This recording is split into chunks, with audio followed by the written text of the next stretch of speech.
अजीज़ दोस्तों, पीओ जेके के हवाले से काफ़ी गर्मा गर्मी है। काफ़ी चीज़ें हो रही हैं। पीओ के इटसेल्फ में भी काफ़ी चीज़ें हो रही हैं जो कि मैं आगे आपको बताऊंगा। अभी बताने का मकसद था कि मेरी एक इंटेलेक्ट डिस्कशन हुई। हमारे एक बहुत ही अच्छे दोस्त हैं, प्रोफेसर हैं, और उनसे मेरी डिटेल में बात हुई। काफ़ी वेल इन्फॉर्म्ड हैं, कनेक्शंस में मतलब लोगों के रहते हैं क्योंकि, और ख़ुद वो कश्मीर से हैं, पीओके से हैं। तो देखें, उनका कहना ये था कि कश्मीर पीओके के हवाले से पाकिस्तान में एक जो जनरली अब सोच है वो ये है कि इंडिया टेक ओवर कर लेगा। और उन्होंने बताया कि एक बहुत ही इंडिया के वेल इन्फॉर्म्ड आदमी हैं इंडियन सरकार में, उनसे उनकी बात हो रही थी। तो वो बता रहे थे कि 2023 या फिर अर्ली 2024 में भारत पीओके ले लेगा। और इसमें कोई अब पूरी प्लानिंग हो चुकी है, पूरा एक वो है, और ये पाकिस्तान की इस्टेब्लिशमेंट को भी पता है। और पाकिस्तान के अपने अंदरूनी हालात इतने ख़राब हैं इकोनॉमी वाइज, फिर इस्टेब्लिशमेंट जो आर्मी है वो डिवाइडेड है मुख्तलिफ़ चीज़ों में, फिर तालिबान वाला मामला बहुत ख़तरनाक जा रहा है। और उन साहब का कहना था, जो इंडियन इस्टेब्लिशमेंट के आदमी थे, कि अगस्त 2021 में जब तालिबान ने अफ़गानिस्तान टेक ओवर किया, उसमें जनरल परसेप्शन ये है कि पाकिस्तान आर्मी ने तालिबान को पूरा सपोर्ट किया था। लेकिन उनका कहना यह था कि इंडिया भी तालिबान को बैकग्राउंड में काफ़ी असिस्ट कर रहा था टेक ओवर के लिए, क्योंकि अब इंडिया ने देख लिया था कि तालिबान पाकिस्तान आर्मी का दुश्मन है, तो दुश्मन का दुश्मन आपका दोस्त हो सकता है। और तालिबान का या अफ़गानिस्तान का भारत से कोई एज सच क्लैश नहीं है, और भारत से इनकी कोई वो भी नहीं है। इन्होंने कभी ग़ज़वा हिंद या कभी वो भी बात नहीं की, ना इन्होंने भारत के अंदरूनी मामलात पे कभी वो किया है। तो इसका कहना ये था कि भारत तालिबान से बहुत ही क्लोज़ कांटेक्ट में है और रिलेशनशिप में है, आज से नहीं 3-4 साल से है।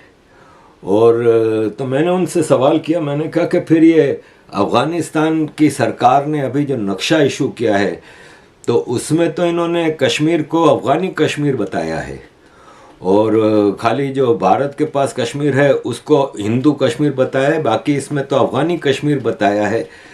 तो कैसे भारत इसको एक्सेप्ट करेगा? तो उसने कहा, देखें, बात दरअसल ये है कि पाकिस्तान, वो भारत है ना, वो गिलगित बल्तिस्तान और कश्मीर ले लेगा, और अफ़गानिस्तान के ज़रिए इस नक्शे को वो किया गया है ना, वो उसमें देखने वाली बात यह है कि वो पूरा केपीके और बलूचिस्तान का काफ़ी पख्तून बेल्ट है जो वो अफ़गानिस्तान में इन्होंने शामिल कर लिया है। और एक ड्यूरेन लैंड जो है ना, वो अटक तक है। अटक पंजाब का एक शहर है, पंजाब और केपीके के बॉर्डर पे, जो पंजाब और केपीके के बॉर्डर पे जो अटक है, वहाँ से ड्यूरेन लैंड तक केपीके है। तो तालिबान ने अटक तक ही नहीं अपना नक्शा शामिल किया है, बल्कि झेलम तक कर लिया है। वो पंजाब भी काफ़ी हद तक ले रहे हैं उसमें। तो मैंने कहा, यार, तालिबान ने नक्शा तो बना दिया है, क्या वो पाकिस्तान आफ्टर ऑल एक मिलिट्री पावर तो है, उससे लड़ लेंगे? तो बोला, अकेले नहीं लड़ेंगे ना भाई, जब वो लड़ रहे होंगे तो फिर इधर से इंडिया भी तो पीओके और गिलगित बल्तिस्तान पे मामला तो वो करेगा ना, तो फिर पाकिस्तान आर्मी किस काबिल है? बोला, इकोनॉमी तो है नहीं, तो लड़ नहीं सकेंगे। तो अफ़गानिस्तान जो चाहता है पाकिस्तान से वो ले लेगा, और पीओके गिलगित बल्तिस्तान भारत के लिए खुला छोड़ देगा, वो भारत फिर टेक ओवर कर लेगा। और with in PoK Gilgit Baltistan भी सूरत हाल पाकिस्तान के फेवर में नहीं है, पब्लिक बहुत ज़्यादा पाकिस्तान के अगेंस्ट चली गई है। मैंने कहा, फिर चाइना क्या करेगा? बोले देखें, चाइना का इंटरेस्ट पाकिस्तान से नहीं है, चाइना का इंटरेस्ट है रिसोर्सेज से। और रिसोर्सेज इसको पता है कि जो चाइना ने अभी तक पूरी इस डील में जिन जगहों पे चाइना का इंटरेस्ट था वो था गिलगित बल्तिस्तान, पीओके और केपीके से होता हुआ इनका सीपेक बलूचिस्तान ग्वादर तक जाता है, उनका इंटरेस्ट ये है। और अगर ये तालिबान ने कोई नक्शा इशू किया है तो उसमें ज़ाहिर है तालिबान को पीछे से चाइना सपोर्ट कर रहा है, और बलूचिस्तान वालों से भी चाइना की बातचीत चल रही है। और बलूचिस्तान वालों को चाइना ये कह रहा है कि आप अपनी आज़ादी की जंग लड़ें, हमारा आपसे कोई झगड़ा नहीं, और हम बीच में पाकिस्तान के साथ नहीं इसमें शामिल होंगे। और वो जो पख्तून बेल्ट है वो तालिबान को आप लेने दें।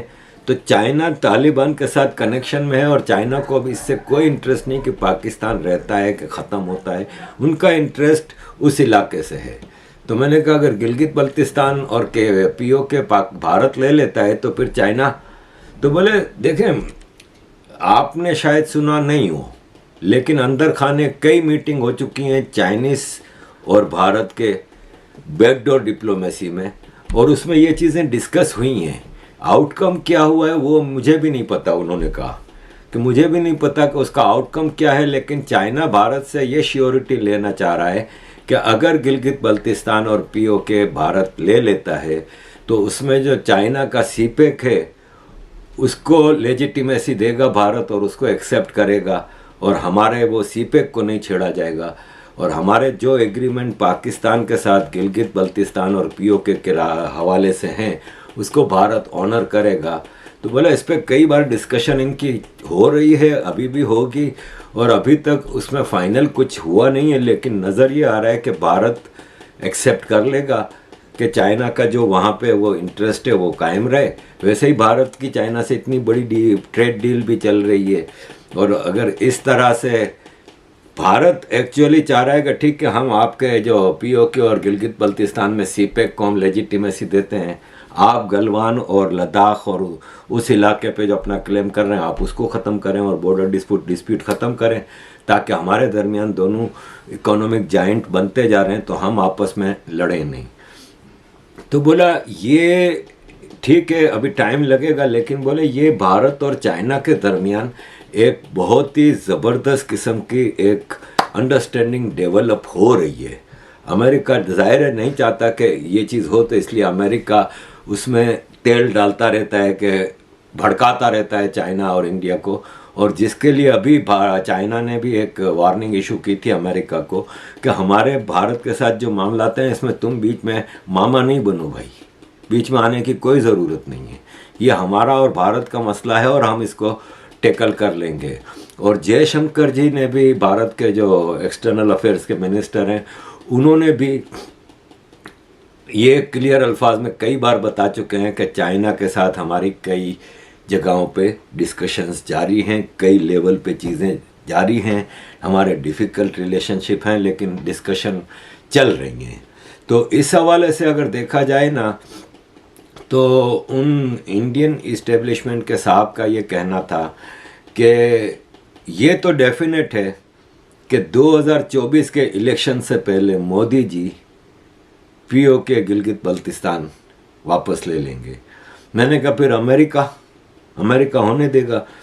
बोला अमेरिका से भी अंदर खाने बातचीत चल रही है, और अमेरिका के जो इंटरेस्ट हैं वो मेनली पंजाब और सिंध से हैं, क्योंकि उनको कराची पोर्ट चाहिए, उनको अपने लॉजिस्टिक उस एरिया में कभी भी कोई मसला हो, जैसे अफ़गानिस्तान में हुआ, जैसे अब एक मिसाल है कोई वार हो जाती है वहाँ पे चाइना से ताइवान के हवाले से और ये वो, तो उनको लॉजिस्टिक वहाँ पे चाहिए, या ईरान से कोई मसला होता है तो उसके लिए इनको सिंध की वो चाहिए और पंजाब की आर्मी चाहिए।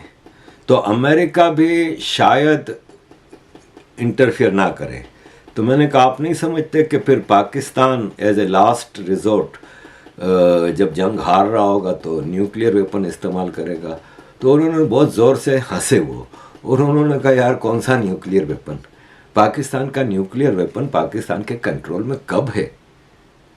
पाकिस्तान के F-16 में भी अब अमेरिका ने जो अभी लोन दे के जो एड दी थी, जो मिलिट्री एड, तो अमेरिका उसको जो अपग्रेडिंग के उसमें ऐसी चीज़ें ला रहा है कि अमेरिका की मर्जी के बगैर अब F-16 भी नहीं चल सकते।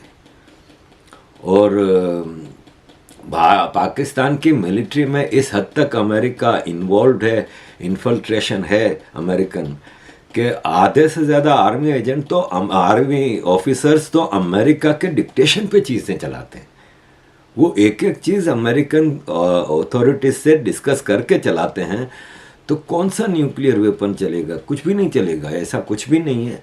क्योंकि न्यूक्लियर वेपन चलने का मतलब है कि यहाँ से दुनिया की आधी से ज़्यादा ट्रेड होती है। बगल में Saudi Arab, Dubai, Abu Dhabi, Qatar oil producing countries हैं, ईरान है, साथ ही फिर इराक वगैरह लगे हुए हैं, फिर चाइना, इंडिया, इतनी बड़ी मार्केट है, फिर ईस्ट एशिया सारा पेट्रोल पे और इन चीज़ों पे जो डिपेंड करता है। अगर यहाँ पे न्यूक्लियर चल गए तो पूरी दुनिया का सिस्टम ख़त्म हो जाएगा। यूरोप तो बिल्कुल भूखे मर जाएगा और अमेरिका भी बचेगा नहीं इस मामले में। तो उसने कहा कुछ न्यूक्लियर नहीं चलना, और पाकिस्तान भी अब इस चीज़ को एक्सेप्ट कर चुका है। और जिस हिसाब से भारत वो कर रहा है ना, तो इसी हिसाब से अब पाकिस्तान ने भी अपने कुछ कॉन्फ्रेंसेस और इंटरनेशनल लेवल पे कर रहा है, लेकिन अब वो चीज़ नहीं रही जो आप पहले जिनीवा में देखते थे।